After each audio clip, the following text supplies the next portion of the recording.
నమస్తే ప్రజలారా, జే న్యూస్ మీ ముసల్తాతని. ముచ్చట పట్టుకొచ్చిన రైత్నగర్ డిపో పక్కన హెచ్పి పెట్రోల్ బంకులో మారుతి ఎక్స్ప్రెస్ కారులో అది కెపాసిటీ 20 లీటర్లే కానీ 30 లీటర్లు పెట్టారు. ఎంత మేధావులో బంకులు ఒకసారి చూడండి విజువల్స్ లో. హెచ్పి పెట్రోల్ బంక్లో వచ్చాండి.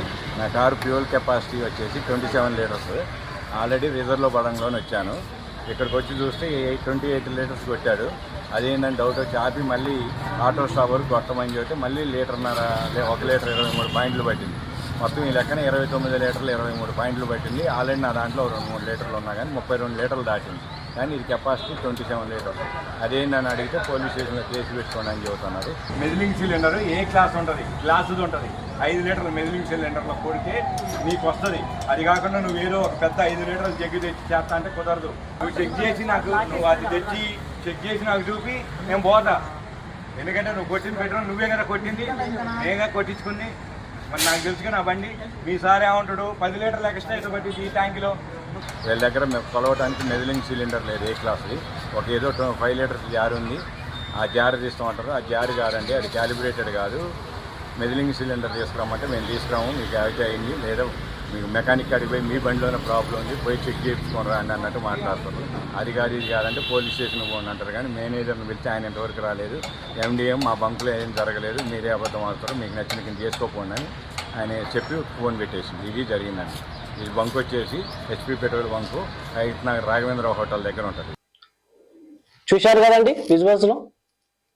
ఆ కస్టమర్ ఏం మాట్లాడుతుండో, నాది కెపాసిటీ 20 లీటర్లే అయినా కూడా ఆ కాళ్ళలో 2 లీటర్లు 3 లీటర్లు ఉన్నా కూడా సరే 30 లీటర్లు కానీ 32 లీటర్లు ఎట్ట పడుతుంది, ఇంక 2 లీటర్లు ఎట్ట పడుతుంది అని చెప్పేసి అక్కడ యజమానాన్ని నిలదీసి అడిగితే కేసు పెట్టుకోపో పోలీస్ స్టేషన్ అన్నాడు. ఎంత నిర్లక్ష్యంతో మాట్లాడుతుండ్రు, ఎంత దోపకం. అయితే మరి కస్టమర్ ఏం చేస్తాడు, మరి కొలిచి చూపించమంటే ఏదో పాత డబ్బాలు తెచ్చి కొలిచి చూపిస్తే మాకు నమ్మకం లేదు. పాత డబ్బాలు ఇప్పుడున్న కొత్తల ప్రకారంగా కొత్తది ఉంటుంది కదా టూనికల్ది డబ్బాలు, దాంతో కొలిచి చూపించమనంటే మీ కార్ తప్పు ఉంది, మీ షోరూమ్కి వెళ్ళండి అని అన్నట. స్టేషన్ పోతే కూడా నెగ్లెక్ట్ కేసు పెట్టుకోపో అంట. ఎంత దోపకం ఉంటే కేసు పెట్టుకోపో అంటే దానికి అర్థం ఏంటంటే దోపకం అన్నట్టే కదా ఇది కనిపించింది. ఏంటంటే ఎటు పోతుంది, నిలదీసి అడుగుతానేమో ఇట్లా అంటారు, నిలదీసి అడగపోతున్నా ఇట్నే దోపకమైన, ఇక అడగపోతే ఇంతే చేసుకుంటూ పోతున్నా. ఒక బండికి 2 లీటర్లు పెట్రోల్ తయారు వస్తే రోజుకి ఎంతమంది కస్టమర్లు వస్తే సరే 20 లీటర్లు కెపాసిటీ, అది ముందు 20 లీటర్ కెపాసిటీ వేసుకున్నాం కానీ 5 లీటర్లు ఎక్కడ పోతుంది, ఎంత దోపుకోండి. ఇక 5 లీటర్లు అంటే సరే 5 లీటర్లు 2 లీటర్లు వేసుకో. మనిషి కస్టమర్స్ పొద్దుకు 2 లీటర్లు, ఎన్ని లీటర్లకు ఎన్ని వేలండి, 200 ఒక మనిషికి చొప్పున 200 వేసుకుంటూ పోయినా కూడా కార్లలో ఎంత దోపకం జరుగుతుంది. పోలీస్ స్టేషన్లో కేసు పెట్టుకోపో అంటే ఎంత నెగ్లెక్ట్ అంటే ఏందన్నట్టు అది. న్యాయమైన ప్రజలారా మీరైనా కూడా గుర్తించండి, ఆలోచించండి. మీరు కూడా గట్టి మాటలతో కేసు పెట్టుకోపో అంటారు. కేసు పెట్టుకుంటున్నామో మరి పోలీసులు అయితే మరి కేసు ఫైల్ చేసినాం, మేము ఫైల్ చేసినాం, ఆలోచిస్తున్నాం, దాని గురించి ఏంటనే ఎంక్వైరీ చేస్తున్నాం అని చెప్పేసి పోలీసు వాళ్ళు అన్నారు.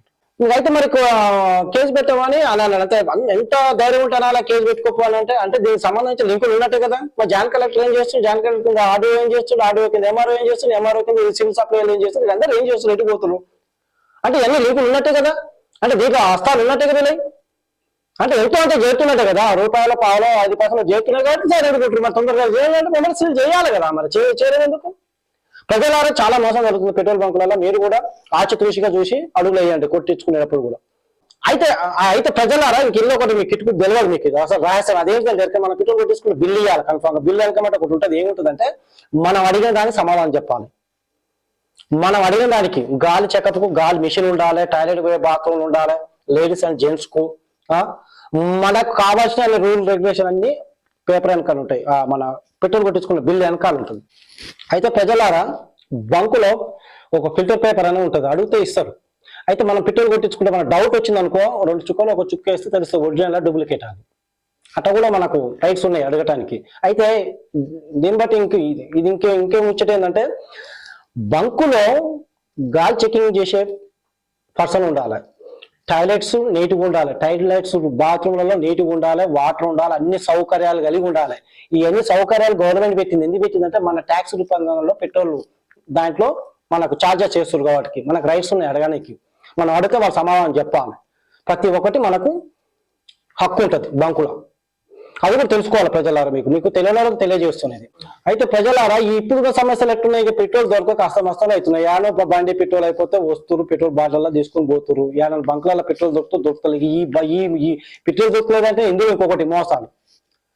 ఓ 10 లీటర్లు కొట్టమంటే 12 లీటర్లు కొట్టి అని చెప్పేసి బిల్లు, అలా కొలిస్తేనే 10 లీటర్లు ఉంటుంది. ఈ చెప్తున్నా కదా, రైతు నగర్ డిపో పక్కన HP పెట్రోల్ బంకులో జరిగిన మోసమే ఇంతవరకు వస్తుంది. సరే ప్రజలారా, మీరు కూడా మేల్కోవాలని కూడా నేను కోరుతున్నాను. మీ ముసలి తాతని JN న్యూస్ నుంచి సెలవు తీసుకుంటున్నాం.